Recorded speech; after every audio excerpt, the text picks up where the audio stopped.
इस video series में हम कवर करेंगे घटना चक्र की पॉइंटर को। ये है इंडियन हिस्ट्री की पॉइंटर और अब हम देखेंगे मॉडर्न हिस्ट्री के पॉइंटर्स को। तो इसका सबसे पहला चैप्टर है advent of European companies. Blue water policy. Blue water policy is associated with Francisco de Almeida.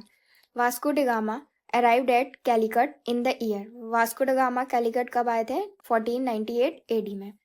Vasco da Gama was welcomed at Calicut by, उनका वेलकम किसने किया था? जैमोरिन ने। First Portuguese viceroy in India was, पहले Portuguese viceroy India में कौन आए थे? Francisco de Almeida. देन हमारे पास करेक्टली मैच्ड पेयर्स हैं। यहाँ पे हमें वॉयजर्स के नेम दे रखे हैं और इधर वो किस कंट्री से थे। वास्को ड गामा पोर्टुगल से थे। क्रिस्टोफर कोलंबस स्पेन से थे। कैप्टन कुक ग्रेट ब्रिटेन से थे। तस्मान हॉलैंड से थे। Real founder of Portuguese power in India किसे कहा जाता है? अल्बर्की को। Portuguese built their first fortress, पहला फोर्ट्रेस उन्होंने कहाँ पे बनाया? कोचीन में। Fortress. First Europeans to come to India for trade, पहले यूरोपियंस जो ट्रेड के लिए आए इंडिया में पोर्टुगीज थे। First Europeans to set up sea trade center in India were Portuguese.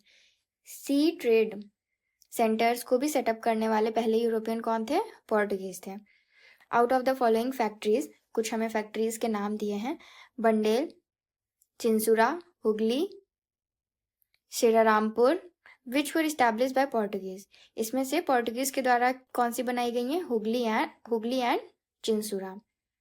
With reference to Pondicherry the correct statements are, Pondicherry के regarding correct statement क्या है? कि first European power to occupy Pondicherry were the Portuguese, पहली European power जिसने पौंडीचेरी को occupy किया वो कौन थे? पोर्टुगीज थे।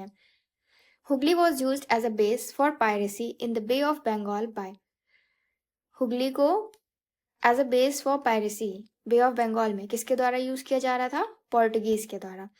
With reference to entry of European powers into India the correct statement are, देखो जो इंग्लिश थे उन्होंने क्या किया? Open their first factory in south India at Masulipatnam. In Eastern India, the English company opened its first factory in Odisha in 1633. तो हमें कुछ statements दी हुई होंगी क्वेश्चन में, तो उसमें से करेक्ट स्टेटमेंट बतानी थी। तो करेक्ट स्टेटमेंट यह है कि इंग्लिश ने अपनी पहली factory south India at Masulipatnam में खोली और ईस्टर्न साइड पे English company open its first factory in Orissa in 1633।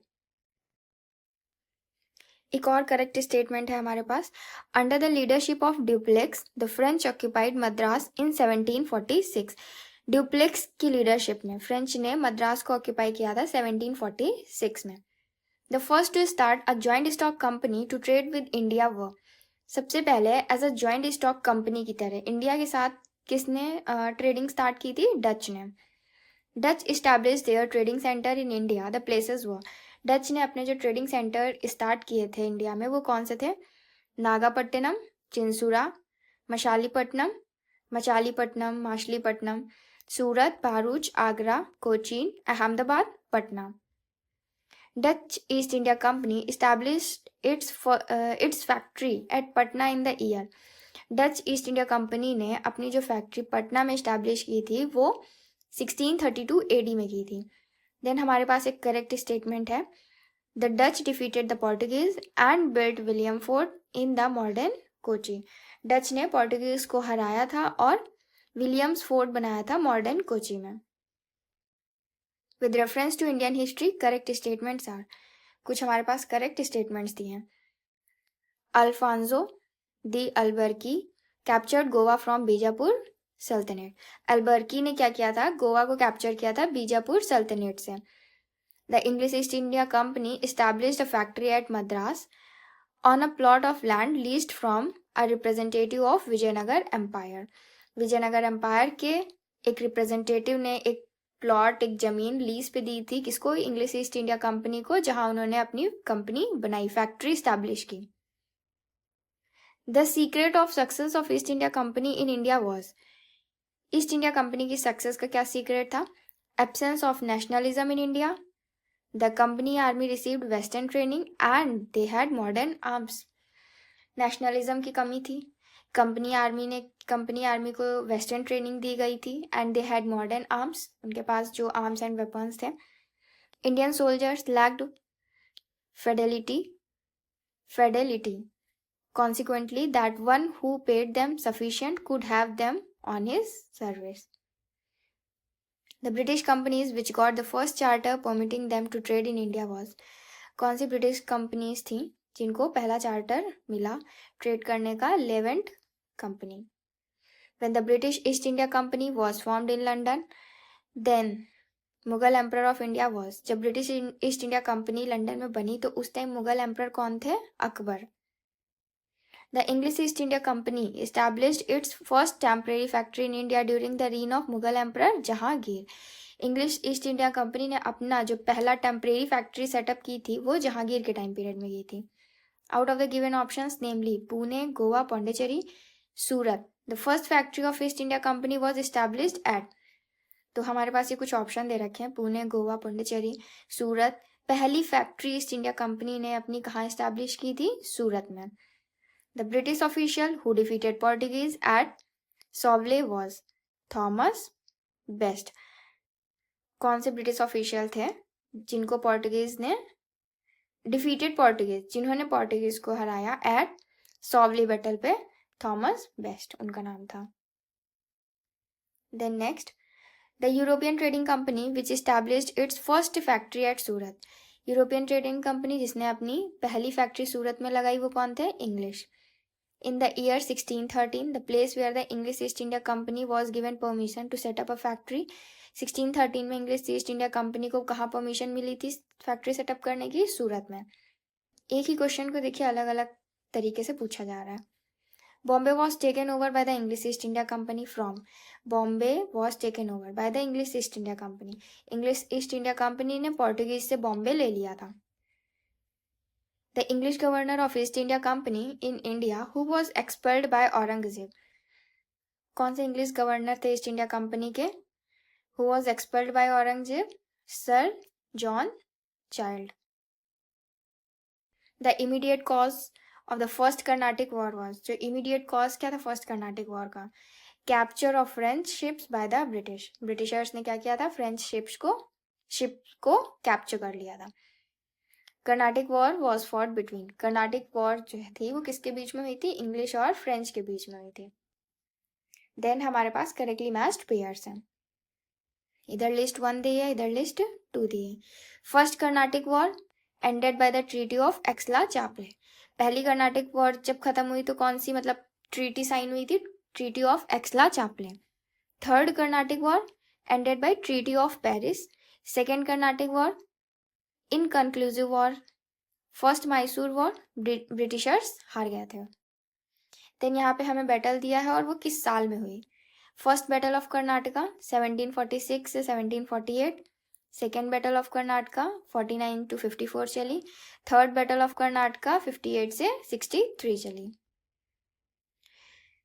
With reference to the treaty of Aix la Chapelle. Aix la Chapelle के अकॉर्डिंग ये दो स्टेटमेंट सही हैं कि जो पहली कर्नाटिक वॉर थी वो खत्म हो गई थी इस ट्रीटी के साइन करने के बाद, और जो इंग्लिश थे गॉट बैक मद्रास, उन्हें मद्रास वापस मिल गया था. First European to initiate the policy of taking part in the quarrels of Indian princes with a view to acquiring territories was Dupleix. पहला यूरोपियन जिन्होंने क्या शुरुआत की थी? Initiate the policy of taking part in the quarrels of Indian princes.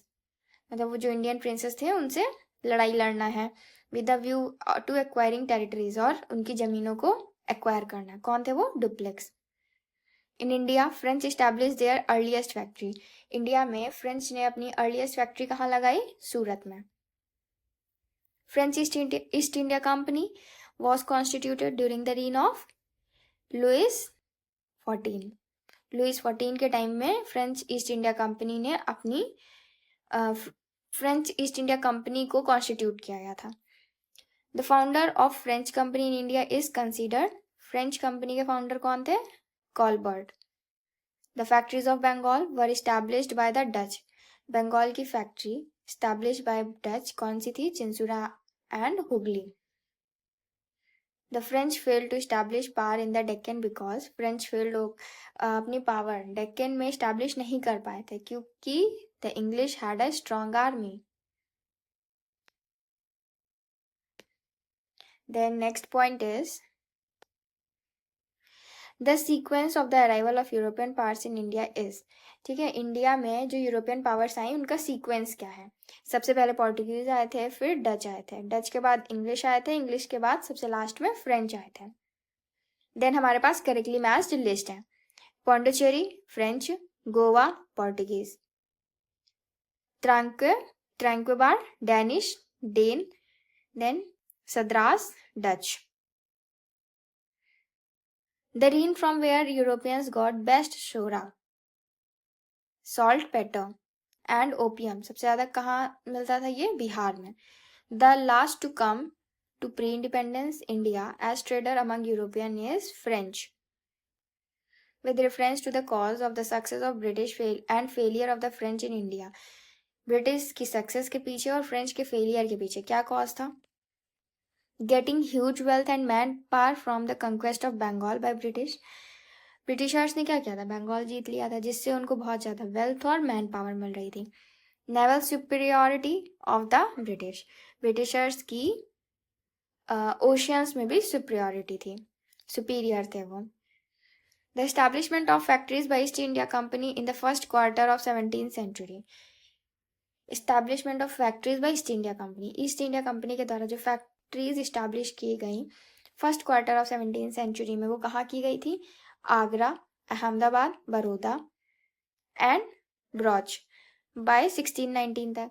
मसौलीपट्टनम में 1611 में करी थी, आरमागांव इन 1626 में, हरिहारपुर एंड बालासोर में 1633 में एंड हुगली में 1651 में.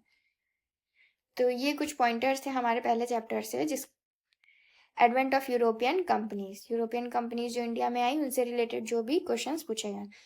नेक्स्ट चैप्टर है हमारा East India Company and Nawab of Bengal से related. East India Company and Nawab of Bengal. इसका पहला पॉइंट है the last governor of Bengal appointed by the Mughal emperor was. Last governor of Bengal जिसको मुगल एम्परर ने अपॉइंट किया था वो कौन थे? Murshid Quli Khan. The war which was began the consolidation of British supremacy over India. Battle of Plassey. Sirajuddaulah was defeated by Lord Clive in the battle of. Sirajuddaulah को हरा दिया गया था बाय लॉर्ड क्लाइव. किस बैटल में? बैटल ऑफ प्लासी में. Founder of British empire in India was. British empire के founder कौन थे इंडिया में? Lord Robert Clive. Out of the given names हमें कुछ नाम दे रखे हैं. Albuquerque, Robert Clive, Francisco Dupleix, Lord Cornwallis, who has been called as heaven born general. Heaven born general किसे कहा गया है? रॉबर्ट क्लाइव को. Battlefield of Plassey is situated in. Plassey कहाँ है? वेस्ट बंगाल में. Battle of Plassey was fought in the year. किस year में लड़ी गई थी? 1757. The next point is the Nawab of Bengal who shifted his capital from Murshidabad to Munger. Nawab of Bengal कौन से थे? कौन से नवाब ऑफ बंगाल थे जिन्होंने अपनी कैपिटल को मुर्शिदाबाद से मुंगेर शिफ्ट कर दिया? Mir Qasim. The most decisive battle that led to the establishment of supremacy of the British in India was. British की सुप्रीमेसी इंडिया में इस्टेब्लिश हो गई थी किस बैटल के बाद? बैटल ऑफ बक्सर के बाद. The ruler of Delhi eight the time of the battle of Buxar. उस टाइम रूलर कौन थे? Shah Alam second. When the battle of Buxar was fought, the Nawab of Bengal was. उस समय बंगाल के नवाब कौन थे? Mir Jafar. The most decisive battle fought by the English East India Company was Battle of Buxar. The ruler who had granted Deewani rights. East India company को दीवानी rights मिल गए थे, तो किस रूलर ने उनको दीवानी राइट्स दिए थे? शाह आलम सेकेंड ने.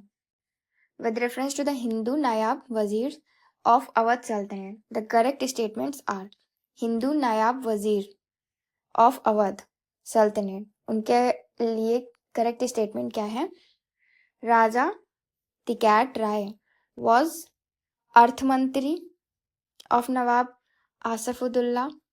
और सेकेंड स्टेटमेंट है usually there were certain Hindu caste who were placed at the high positions in the state of Nawab of Awadh. The Diwani rights of Bengal, Bihar, Odisha, who granted East India Company to Emperor Shah Alam by Emperor Shah Alam in the tenure of the Governor General. उस time governor general कौन थे? Lord Clive, Robert Clive. The emperor Shah Alam second gave the diwani of Bengal, Bihar, Orissa to East India company. कब दिया था उन्होंने? अगस्त 1765 में. The deputy diwan of Murshidabad, who was appointed by Robert Clive after Allahabad treaty. Allahabad treaty के बाद रॉबर्ट क्लाइव ने डिप्टी दीवान बनाया मुर्शिदाबाद का. किसे? मोहम्मद राजा खान को. The mountain tribe who first came into contact with British after the grant of Deewani in the year 1765. कौन सी mountain tribe है जो सबसे पहले ब्रिटिशर्स के कॉन्टैक्ट में आई दीवानी राइट्स मिलने के बाद? खासी. Name the French commander who was defeated in the battle of Wendy wash. Battle of Wendy wash कब होती है? 1760 में होती है. तो कौन से फ्रेंच कमांडर थे जिनको हरा दिया गया था बैटल ऑफ वेंडी वॉश में? काउंट लैली.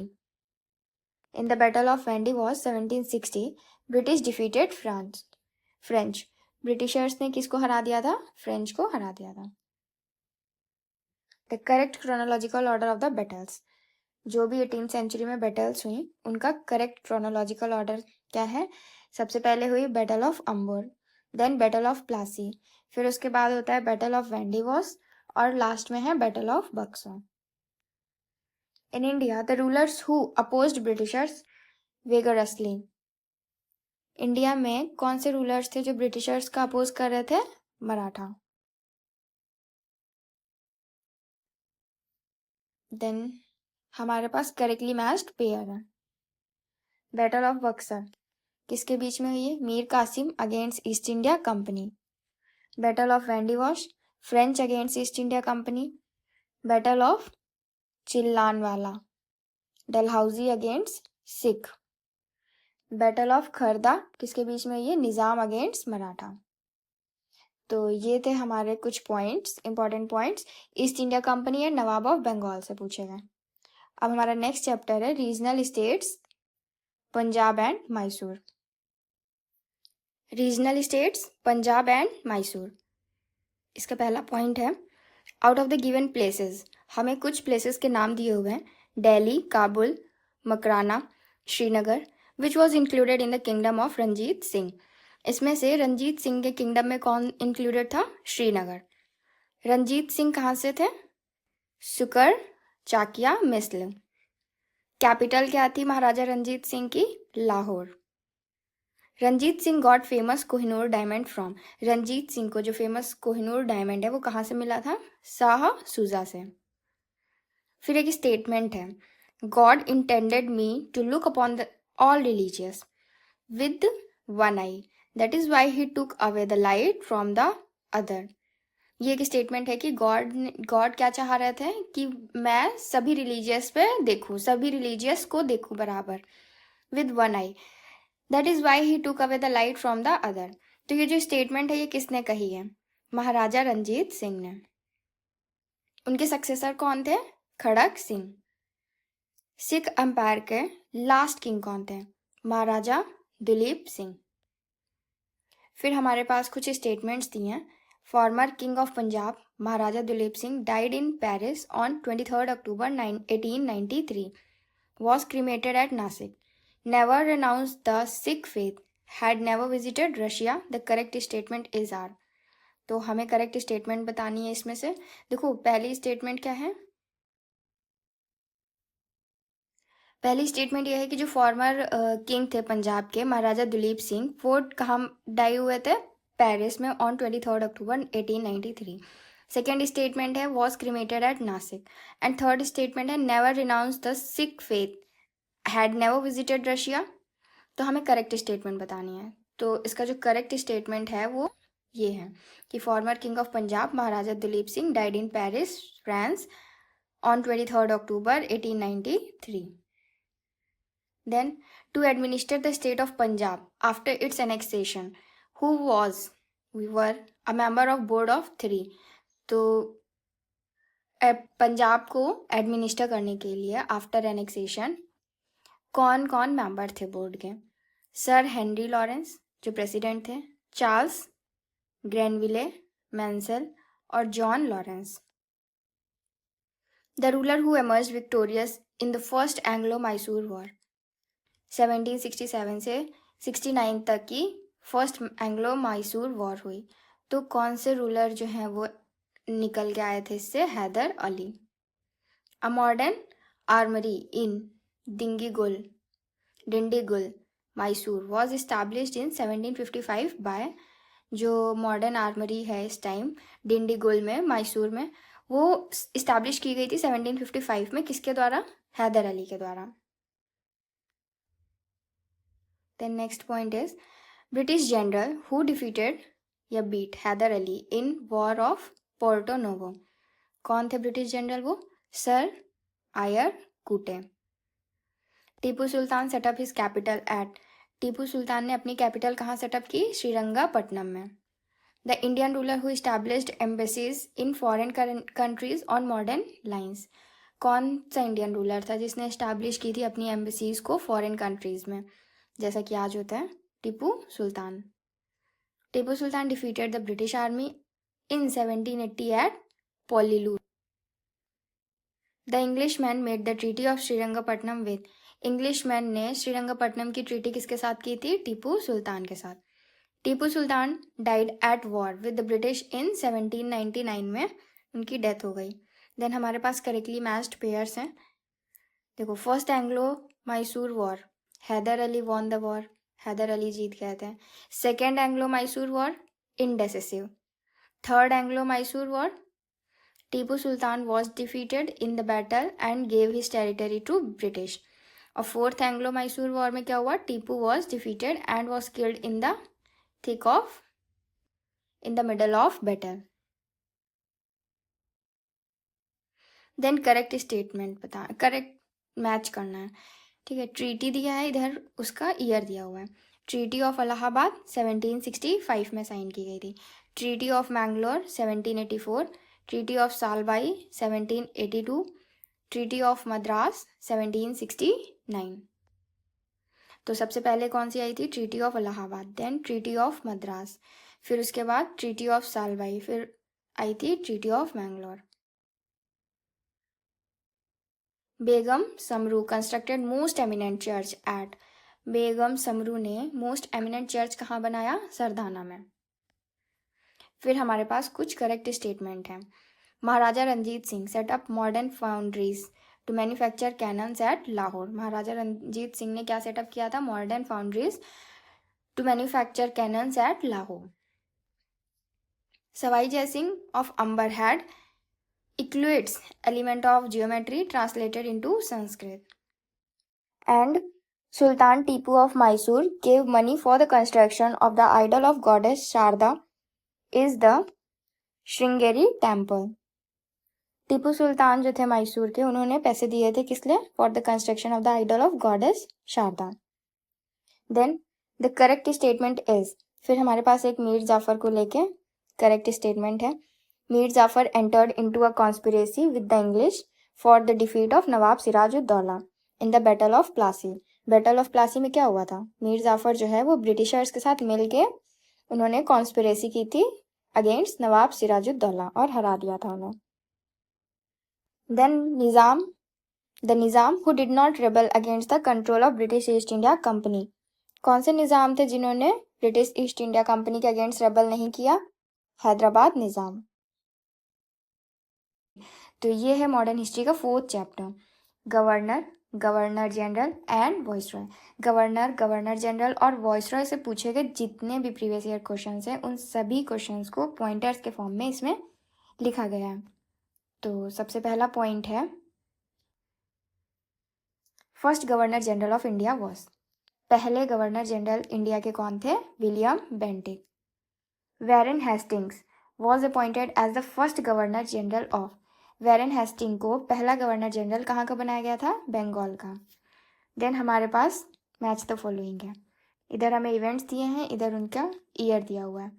Battle of Buxar 22 October 1764, Clive री अराइवल इन इंडिया, क्लाइव कब आए थे वापस से? 3 मई 1765 में। ट्रीटी ऑफ इलाहाबाद कब साइन की गई थी? अगस्त 1765 में। Founder of British empire in India is Lord Clive. Lord Clive को माना जाता है founder of British empire in India. Then हमारे पास कुछ करेक्ट स्टेटमेंट्स हैं। पहला स्टेटमेंट है, the foundation of the system of civil administration was formally laid down by Warren Hastings on which the super structure was raised by Cornwallis. तो ये जो foundation है सिविल एडमिनिस्ट्रेशन का वो वैरन हेस्टिंग के द्वारा ले डाउन किया गया था, और देन उसके बाद उसको किसने बढ़ाया? कॉर्नवेलिस ने बढ़ाया। Clive was responsible for reforming the East India company civil and military services. East India company की जो सिविल और मिलिट्री सर्विसेज थी उसके लिए, उसको रिफॉर्म करने के लिए क्लाइव रिस्पॉन्सिबल था। Lord Dalhousie added rich dominions to the British empire on the basis of the doctrine of lapse. Lord Dalhousie ने क्या किया था? डॉक्ट्रिन ऑफ लैप्स के बेसिस पे ब्रिटिश एम्पायर में कुछ एडिशन किए थे। Then next point, at the time of the establishment of Asiatic Society in Calcutta the governor general of Bengal was. जब एशियाटिक सोसाइटी इन कलकत्ता बनाई गई तो उस टाइम गवर्नर जनरल कौन थे बंगाल के? Lord Warren Hasting.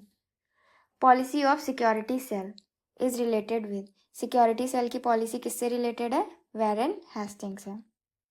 Ring fence policy किससे एसोसिएटेड है? वैरन हेस्टिंग से। Dual system of governance in Bengal, ये किसके द्वारा लाया गया? Robert Clive. Dual government system in Bengal was abolished by, और इसे खत्म किसने किया? वैरन हेस्टिंग्स ने। The governor general who was prosecuted for the impeachment by the British parliament. कौन से गवर्नर जनरल थे जिनको प्रोसिक्यूट किया गया था for the impeachment by the British parliament? Warren Hastings को। The judicial organisation was established in India by. India में judicial organisation किसके द्वारा एस्टैब्लिश की? Lord Cornwallis.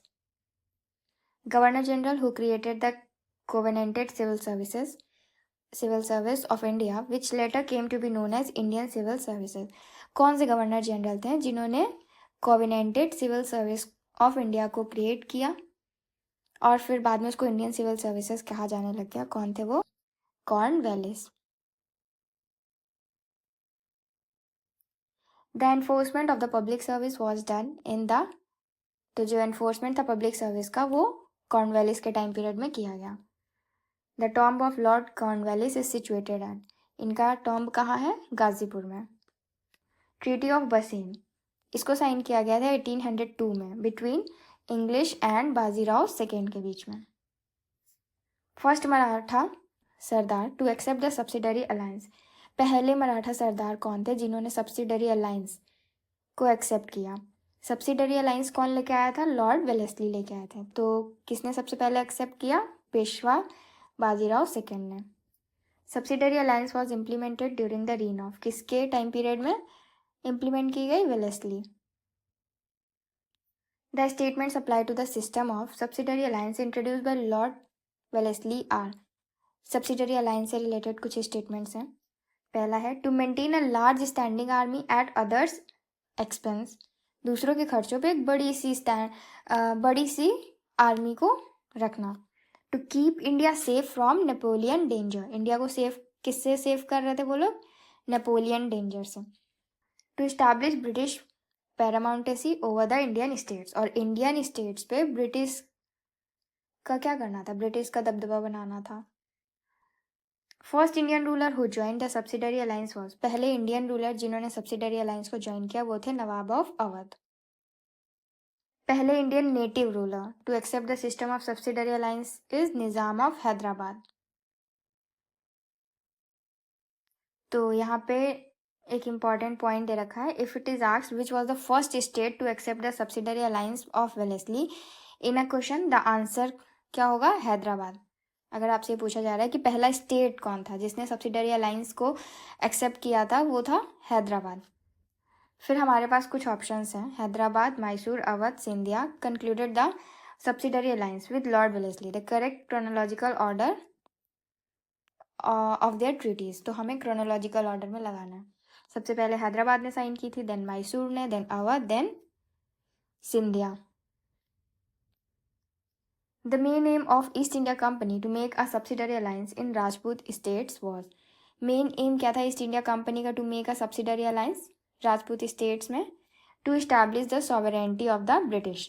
ब्रिटिश की सॉवरेंटी को इस्टेब्लिश करना. The person who negotiated subsidiary no the person who negotiated subordinate alliance of 1817 से 1880 with the princely state of Rajputana कौन थे? Charles Metcalfe. Next, at the time when empires in Europe were crumbling before the might of Napoleon, the Governor General who kept the British flag flying high in India. उस time पे governor general कौन था? Lord Wellesley. The revolt of Vellore occurred during the regime of governor name. Revolt of Vellore किसके time period में हुआ? George Barlow. Anglo Nepal war. Anglo Nepal war English और नेपाल की जो war took place during the reign of Hastings, Lord Hastings. Then next, the treaty of Sugauli.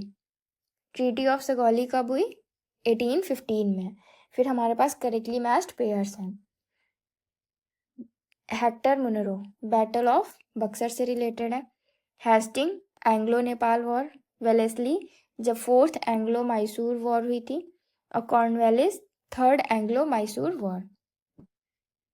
Third Anglo Maratha war is related to. Third Anglo Maratha war किससे related है? Lord Hastings. Sir Thomas Munro was governor of Madras during the years. Sir Thomas Munro जो governor थे मद्रास के, वो किस time period में थे? 1820 से 1827 एडी के टाइम पीरियड में. On the basis of alleged maladministration, the Governor General who had taken the administration of Mysore state. कौन से गवर्नर जनरल ने मतलब लिया एडमिनिस्ट्रेशन को अपने हाथों में? Lord William Bentinck. The Governor General of Bengal who was associated with the Third Anglo-Mysore War, Lord Cornwallis. The suppression of Thugi was associated with.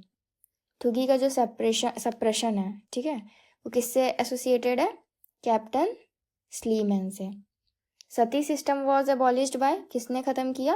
William Bentinck ने. Social reform that were introduce by William Bentinck. कौन कौन से social reforms थे जो William Bentinck लेके आए? Abolition of sati, abolition of slavery और suppression of the organised bands of thugs. The sati system was abolished by William Bentinck in the year 1829. Hill Assembly Plan was set up for the development of Adivasi. Hill Assembly Plan आदिवासी के development के लिए setup किया. किसके द्वारा? Cleveland के द्वारा. The export of slaves from Bengal was banned in. Slaves का export Bengal से होता था, तो वो कब बैन किया गया? 1789 में. अवध को एनेक्स किया गया by British empire in India by कब? By declaring the state as maladministered. ये कह के कि इसको सही से एडमिनिस्टर नहीं किया जा रहा है. Awadh was amalgamated into the British dominion year. किस साल में? 1856 में. देन डॉक्ट्रिन ऑफ लैप्स के अंडर जो एनेक्सेशन था स्टेट्स का, उसको क्रोनोलॉजिकल ऑर्डर में बताना है. तो सबसे पहले सतारा को एनेक्स किया गया था. देन बघाट, उदयपुर, झांसी. पहला स्टेट जो मर्ज हुआ डलहौजी की डॉक्ट्रिन ऑफ लैप्स के अंडर, सतारा. जेम्स एंड्रयू राम से was the real name of. किसका रियल नेम है? लॉर्ड डलहौजी का, जो कि गवर्नर जनरल थे इंडिया के. देन हमारे पास करेक्टली मैच्ड पेयर्स हैं. 1849 में पंजाब का मर्जर हुआ. 1848 में सतारा. 56 में अवध. 55 में करौली. तो इसके हिसाब से सबसे पहले सतारा, देन पंजाब, फिर करौली, फिर उसके बाद अवध. फिर यहाँ पे कुछ प्लेसेस दे रखी हैं और किस साल ब्रिटिश ने उसको एनेक्स किया. सांबलपुर को 49 में, सतारा को 48 में, अवध को 56 में, झांसी को 1854 में. Governor general who formulated and implemented the doctrine of lapse. कौन लेके आया था doctrine of lapse? Dalhousie. The ruler of this state was removed from power by the British on the pretext of misgovernance. कौन थे? Misgovernance. अवध. किस state के ruler को remove कर दिया गया था ये कह के कि वहां पे गवर्नेंस सही से नहीं चल रहा है? Awadh. The correct chronological order in which Jhansi, Sambalpur, Satara was annexed. सबसे पहले सतारा, देन संबलपुर, फिर उसके बाद झांसी. जो फर्स्ट विक्टिम था लॉर्ड डलहौजी की पॉलिसी का, डॉक्ट्रिन ऑफ लैप्स, झांसी, सतारा, करौली, संबलपुर. देखिए ये इस क्वेश्चन को कितनी बार पूछा जा चुका है. तो सबसे पहला स्टेट सतारा था 1848 में, उसको एनेक्स किया गया. The conquest of Sindh by British was completed during the period of. Sindh का कंक्वेस्ट ब्रिटिशर्स के द्वारा कब, किसके द्वारा किया गया था? लॉर्ड एलन बर्ग. सिंध को एनेक्स किया गया था 1843 में. सिंध को कंकर और एनेक्स किसके द्वारा किया गया था? नेपियर के द्वारा. The princely state of Bhagat was annex to the British in 1850 में. Princely states namely Sindh, Gwalior, Awadh, Satara that were not annexed by the British. कौन से प्रिंसली स्टेट थे सिंध, ग्वालियर, अवध, सतारा में से जो कि ब्रिटिशर्स के द्वारा एनेक्स नहीं किया गया? Gwalior. The officer who was the British residence in Awadh eight the time of its annexation into British dominion. जब ब्रिटिश डोमिनियन में अवध को एनेक्स किया जा रहा था तो कौन सा ऑफिसर था जो वहीं पे था? James ऑट्राम. The first railway in India was laid down during the period of Lord Dalhousie. First railway line was opened in India. पहली रेलवे लाइन 1853 में ओपन की गई थी. The company which started the first railway service in India, कौन सी company थी वो? Great Indian Peninsula Railway. The last major extension of the British Indian Territory took place during the time of Lord Dufferin. British Indian territory का सबसे ज़्यादा extension किसके time period में हुआ? Dufferin के टाइम पीरियड में हुआ. Public works department was organised in 1845 से 1855 में. पब्लिक वर्क डिपार्टमेंट PWD को ऑर्गेनाइज किया गया था किसके द्वारा? लॉर्ड डलहौजी के द्वारा.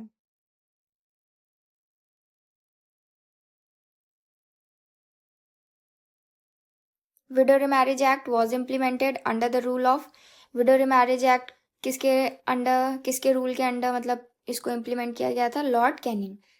Queen Victoria's manifesto was read out in Allahabad, जो इस टाइम प्रयागराज है, ऑन 1 नवंबर 1858 बाय किसके द्वारा? लॉर्ड कैनिंग के द्वारा. क्वीन विक्टोरिया का मैनिफेस्टो इलाहाबाद में रीड किया गया था लॉर्ड कैनिंग के द्वारा 1858 में. फर्स्ट वॉइसरॉय इंडिया के कौन बने? Lord Canning. Queen Victoria's proclamation was read out by the Lord Canning on 1 नवंबर 1858. कहाँ पे? इलाहाबाद में. देखो एक ही क्वेश्चन को दो तरीके से पूछा गया है यहाँ पे. The right to adopt an heir in place of own son was reestablished by queen's announcement of 1858. Queen Victoria was appointed the empress of India in. Queen Victoria को एम्प्रेस ऑफ इंडिया का declare किया गया था 1877 में, appoint किया गया था. The governor general who had abolish slavery. कौन से गवर्नर जनरल ने स्लेवरी खत्म की थी? लॉर्ड एलन बर्ग. देन हमारे पास करेक्टली मैच्ड पेयर्स हैं. लॉर्ड कॉर्नवालिस परमानेंट सेटलमेंट से related. Lord Wellesley subsidiary alliance. Dalhousie की क्या थी? Doctrine of lapse. कैनिंग 1857 के रिवॉल्ट से रिलेटेड है. परमानेंट सेटलमेंट किसके द्वारा इंट्रोड्यूस किया गया था? Lord Cornwallis. देन हमारे पास करेक्टली मैच्ड पेयर्स हैं. Lord William Bentinck 17th regulation of 1829. Hasting किससे रिलेटेड है? थर्ड एंग्लो मराठा वॉर 1817 से 1818. Lord Wellesley second Anglo Maratha war 1803 से 1805. Then Peshwaship was abolished in the year. जो पेशवा होते थे उसको ख़त्म कर दिया गया था 1818 में. फिर हमारे पास करेक्टली मैच्ड पेयर है. Dalhousie annexation of Awadh. Dufferin ने क्या किया था? Establishment of Indian National Congress. Lord William Bentinck, passing the charter act 1833। Second Anglo Afghan war जो कि हुई थी 1878 से 80 में, was fought during the tenure of, किसके टेन्योर में हुई? Lord Lytton. The viceroy who followed aggressive policy towards Afghanistan was, कौन से वॉइसरॉय थे जो कि एग्रेसिव पॉलिसी को अपनाए थे towards Afghanistan? Lord Lytton. Next, the policy of masterly inactivity was associated with, किससे एसोसिएटेड है? John Lawrence. First census in India during the British period was held during the tenure of, जो पहला census हुआ India में British period में, वो किसके time period में हुआ? Lord Mayo. The viceroy of India who was murdered by a convict in Andaman and Nicobar island while he was on tour? Lord Mayo. The governor general who followed a spirited forward policy towards Afghanistan was Lytton. Longest tenure as a viceroy of India किसका था? Lord Linlithgow. Lord Curzon का second longest tenure था। 1902 में Lord Curzon appointed the university commission including 2 Indian members, तो वो 2 Indian member कौन से थे? Syed Hussain Bilgrami, justice Gurudas Banerjee.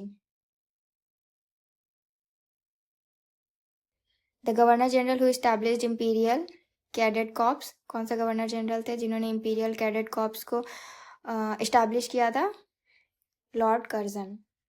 Local self government institution in India किसके द्वारा स्ट्रेंथन किए गए थे 1882 में? Lord Ripon. Father of local self government भी कहते हैं इनको। इल्बर्ट बिल कंट्रोवर्सी जो हुई थी वॉज रिलेटेड टू द, किससे रिलेटेड थी? Removal of disqualification imposed on the Indian magistrates about the trial of the Europeans. जो पहली factory act for restricting the working hours of women and children and authorizing local government to make necessary rules was adopted during the time of, किसके time period में? Lord Ripon के time period में। फिर हमारे पास एक correct statement है। क्या है करेक्ट स्टेटमेंट? कि N M. Lokhande was a pioneer in organizing the labor movement in British India. Father of local self government किसे कहते हैं? लॉर्ड रिपन को। फिर हमारे पास करेक्टली मैच्ड पेयर है। लॉर्ड डलहौजी किससे रिलेटेड है? Annexation of Awadh. Lord Dalhousie doctrine of lapse. Lord Ripon local self government. Lord Curzon division of Bengal. Again correctly matched pairs हैं। लॉर्ड क्लाइव किससे हैं? Dual government in Bengal, Robert Clive के द्वारा आया था। Charles Metcalfe removal of press restrictions, जो press restrictions थी उनको रिमूव किया था किसने? मेटकाल्फ ने। बेंटिक की बात करें तो इन्होंने सती को प्रोहिबिट किया था। लॉर्ड एलनबर्ग ने एनेक्सेशन ऑफ सिंध को एनेक्स किया था। The archaeological survey of India was establish in the period of, archaeological survey of India को किसके टाइम पीरियड में इस्टेब्लिश किया गया? Lord Curzon. Father of Indian archaeology किसे कहते हैं? अलेक्जेंडर कनिंघम को। Ancient monuments preservation act, ancient monument को प्रिजर्व करने के लिए एक एक्ट पास किया गया था किसके टेन्योर में? लॉर्ड कर्जन, जो कि गवर्नर जनरल थे। An important event of Lord Dufferin's tenure as viceroy was, Lord Dufferin के टेन्योर में जब वो वॉइसरॉय थे तो सबसे इम्पॉर्टेंट इवेंट क्या था? Establishment of Indian National Congress. Next, in my belief, Congress is tottering to its fall, and one of my great ambitions while in India is to assist it to a peaceful demise. ये किसने लिखा? Lord Curzon ने। Tottering का मतलब होता है लड़खड़ाना। Then next हमारे पास करेक्टली मैच्ड पेयर्स हैं क्रोनोलॉजिकल ऑर्डर में। लॉर्ड कर्जन का टाइम पीरियड क्या था? 1899 से 1905। Lord Hardinge 1910 to 1916। चैम्सफोर्ड 1916 से 1921। इरविन 1926 से 1931 AD. The strategy of divide and rule, ये किसने अडॉप्ट की थी? Lord Curzon and Lord Minto ने. The Muslims, if contented and satisfied, would become the greatest bulwark of British power in India. ये किसने लिखा? W. हंटर ने. Governor General who was used the system of separate electorate college to conquer Muslims and make them against Congress. कौन थे वो? Lord Minto. The only Jewish viceroy of India was. ये कौन है? Lord Reading. Jewish viceroy थे. Correctly matched pairs है then हमारे पास. Pitt's India Act, Warren Hasting. Doctrine of lapse, Dalhousie. Vernacular Press Act कौन लेके आया था? लिटन. इलबर्ट बिल कौन लाया? Lord Ripon. Vernacular Press Act और इंडियन लैंग्वेज न्यूज़पेपर एक्ट ये पास हुआ था 1878 में during the period of Lord Lytton. इसको और क्या कहते हैं? Gagging act. The transfer of the capital of British India from Calcutta to Delhi. Calcutta से कैलकटा से दिल्ली कैपिटल को क्या किया था? ट्रांसफर किया गया था. Was affected during the period of किसके टाइम पीरियड में? हार्डिंग के टाइम पीरियड में. Lord Hardinge.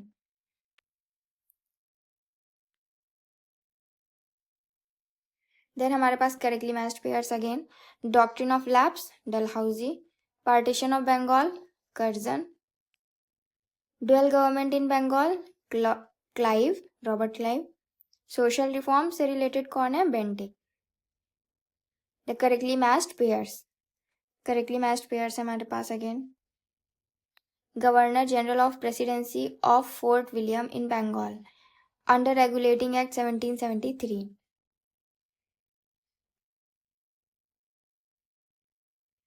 एक्चुअली ये लंबे लंबे स्टेटमेंट्स हैं तो ये इस तरीके से दिया हुआ है. Correctly matched pairs. सबसे पहला ये है governor general of presidency of Fort William in Bengal under regulating act 1773. इसका क्या होगा कि Charles Cornwallis second Earl and first Marquess of Cornwallis. Then second है गवर्नर जनरल ऑफ इंडिया जो कि अंडर चार्टर एक्ट 1833. कौन थे? James Andrew, Broun Ramsay, Earl and Marquess of Dalhousie. ये लोग थे. थर्ड है कौन से गवर्नर जनरल एंड वॉइसरॉय थे इंडिया के under the Indian Council Act 1858? Gilbert John Elliot Murray, अजीब से नाम है. Kynynmound, Earl of Minto. Then fourth है governor general and crown representative under the Government of India Act 1935. उस time पे कौन था? Archibald Percival Wavell. और कौन था? Viscount and earl Wavell. The viceroy's period in which the title of Rai Bahadur and Khan Bahadur began to confer to Indians. किस viceroy के time period में जो टाइटल था राय बहादुर और खान बहादुर स्टार्ट हुआ था इंडियंस के लिए? During the tenure of Canning. Canning के टाइम पीरियड में. तो ये चैप्टर थोड़ा बड़ा सा था हमारा. हाँ काफ़ी बड़ा था. गवर्नर जनरल एंड वॉइसरॉय से रिलेटेड ये कुछ इम्पॉर्टेंट पॉइंट्स थे जो अभी तक एग्जाम में पूछे गए. तो हमारा नेक्स्ट चैप्टर होगा economic impact of British rule on India. तो इसका पहला पॉइंट है with reference to the period of colonial rule. जब कॉलोनियल रूल चल रहा था in India, home charges formed an important part of the drain of wealth from India. जो भी पैसा इंडिया से बाहर जा रहा था that is drain of wealth. तो उसमें होम चार्जेस एक बहुत ही इंपॉर्टेंट पार्ट था. होम चार्जेस क्या होते हैं? क्या थे होम चार्जेस? होम चार्जेस हमारे वो फंड्स थे जिनको यूज किया जाता था to support the Indian office in London. जो भी लंदन में इंडियन ऑफिस बने थे यानी इंडिया को वो रेगुलेट करते थे, एडमिनिस्टर करते थे, उससे रिलेटेड जो भी ऑफिस वहाँ बना रखे थे उन्हें चलाने के लिए भी पैसा जो है वो इंडिया से ही जाता था. सेकेंड, वो फंड्स यूज टू पे salaries and pension of the British personal engaged in India. जो भी ब्रिटिश पर्सनल थे, जो भी लोग थे जो एडमिनिस्टर कर रहे थे इंडिया को, तो उनकी जो सैलरीज थी और जो पेंशन्स थी उन्हें भी इंडियन फंड से ही उनका पैसा भी इंडिया से ही जाता था. Then next point is the staple commodities of export by the English East India company from Bengal in the middle of the 18th century were. 18th century के मिडल में बंगाल से किन चीज़ों को एक्सपोर्ट किया जाता था by English East India company के द्वारा? By English East India company cotton, silk, saltpetre and opium. Then the term imperial preference. Imperial preference किस पे अप्लाई होता था? जो स्पेशल प्रिविलेजेस थे on British import in India, वहाँ से जो भी आता था स्पेशल प्रिविलेजेस जिस पे थे, दैट इज इंपीरियल प्रेफरेंसेस. वो अपने लिए चीज़ें मंगाते थे वहाँ से, वो स्पेशल चीज़ें होती थी. Then next point is there was no independent development of industries in India during British rule because of the there was no independent development of industries. Industries का कोई भी इंडिपेंडेंट डेवलपमेंट नहीं था इंडिया में during the British rule. क्यों? क्योंकि preference of the rich to invest in land. जो rich people थे वो क्या करते थे? लैंड पे इन्वेस्ट करते थे. Economically one of the results of the British rule in India in the 19th century was the. Economically अगर देखें तो ब्रिटिश रूल का 19th सेंचुरी में वन ऑफ द रिजल्ट क्या था? Commercialisation of Indian agriculture. उन्होंने इंडियन एग्रीकल्चर को क्या कर दिया था? कमर्शलाइज कर दिया था. वो कॉटन की खेती करा रहे थे, इंडिगो की खेती करा रहे थे. That is commercialisation of Indian agriculture. The statement which correctly explains the impact of industrial revolution on India during the first half of the 19th century. जो इंडस्ट्रियल रेवोल्यूशन हो रहा था बाकी पार्ट ऑफ द वर्ल्ड में, है ना, तो first half of the 19th century में इंडिया पे कैसा इम्पैक्ट पड़ा? Indian handicraft were ruined. Indian handicrafts पूरी तरीके से बर्बाद कर दिए गए थे, क्योंकि अब हाथों से बनाई हुई चीज़ों का उतना यूज़ नहीं रहा, क्योंकि मशीनें आ चुकी थी, मशीनों पे चीज़ें बन रही थी. तो इसलिए the person who introduced ISTE Merari settlement कौन थे? Lord Cornwallis. देन हमारे पास असर्शन है और रीजन है. The British government introduce different land revenue system in different parts of the country. British government ने क्या किया था? अलग अलग रेवेन्यू सिस्टम इंट्रोड्यूस किए थे अलग अलग पार्ट्स में इंडिया के. इससे क्या हुआ था? It led to the creation of different classes in Indian peasantry. तो इंडियन पीजेंट्स जो थे उनमें क्या अलग अलग क्लासेस का क्रिएशन हो गया था. तो इसका आंसर क्या है? Both A and R true, और आर जो है वो करेक्ट एक्सप्लेनेशन है ए का. The permanent settlement was introduce by. Permanent settlement कौन लेके आया था? Lord Cornwallis. Permanent settlement was made with.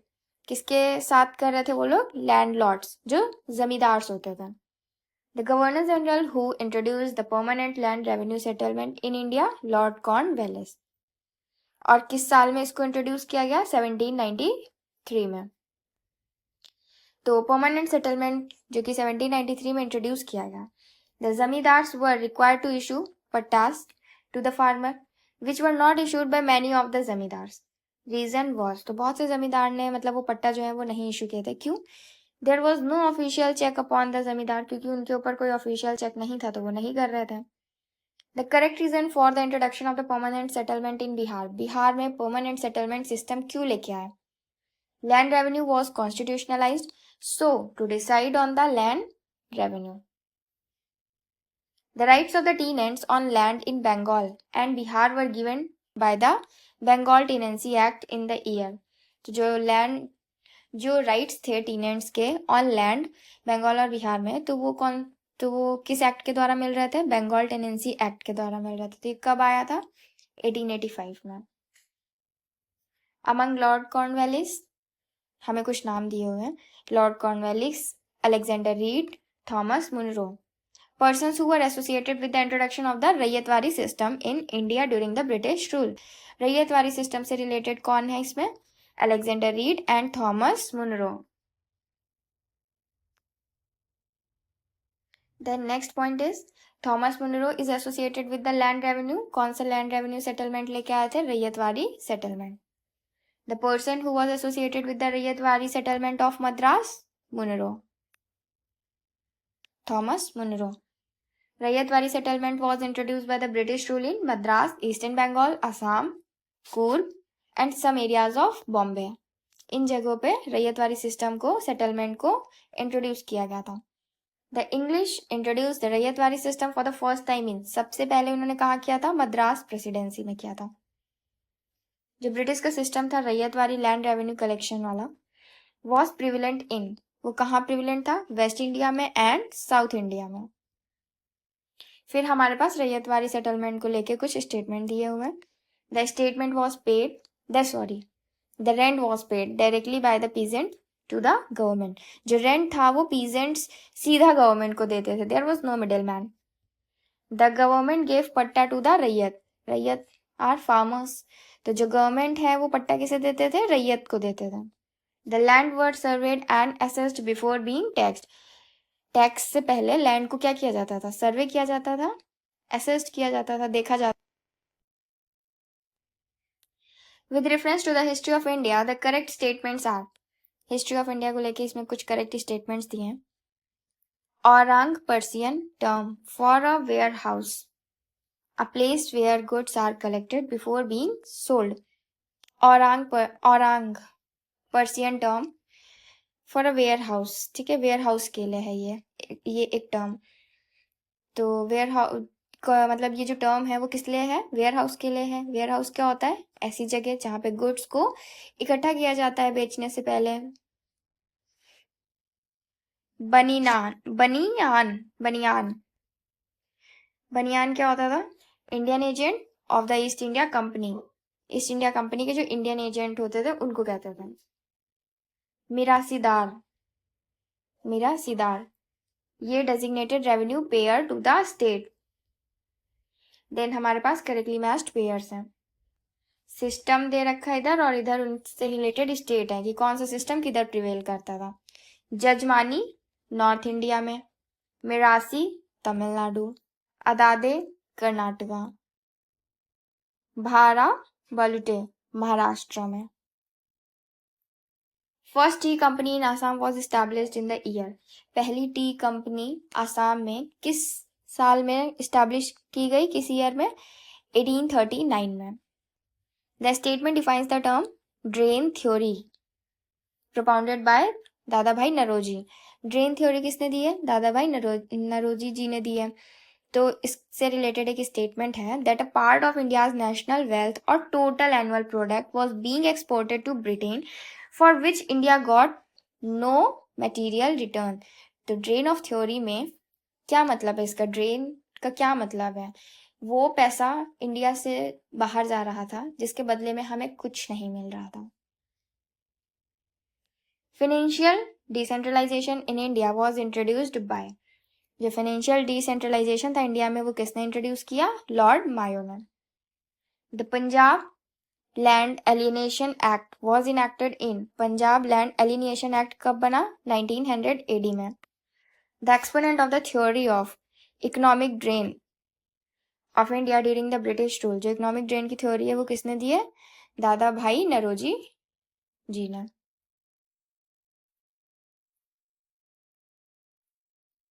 Then with reference to the deindustrialization, these statements are correct। deindustrialization से रिलेटेड कुछ स्टेटमेंट है। deindustrialization में क्या हुआ था, ये जो प्रोसेस है ये स्टार्ट हुई थी 1813 में। Abolition of monopoly trade rights of east India company aggravated the process, तो जो ईस्ट इंडिया कंपनी की मोनोपोली थी ट्रेड पे उसको खत्म किया। ड्रेन थ्योरी किसने दी, दादा भाई नरोजी जी ने। The mentioned personalities who were economic critics of colonialism in India, कौन इकोनॉमिक क्रिटिसाइज कौन करता था, economical criticism, Dada Bhai Naoroji, G Subramania Iyer, RC Dutt. The book poverty and the British rule in India, ये जो बुक है ये किसने लिखी है, poverty and the British rule in India, un British rule in India, Dada Bhai Naoroji ji ने। A book describing the theory of economic drain of India during the British rule is by Dadabhai Naoroji. Same question बार बार पूछे जाते हैं इसीलिए ये पॉइंटर्स में बार बार point दे रखा हुआ है।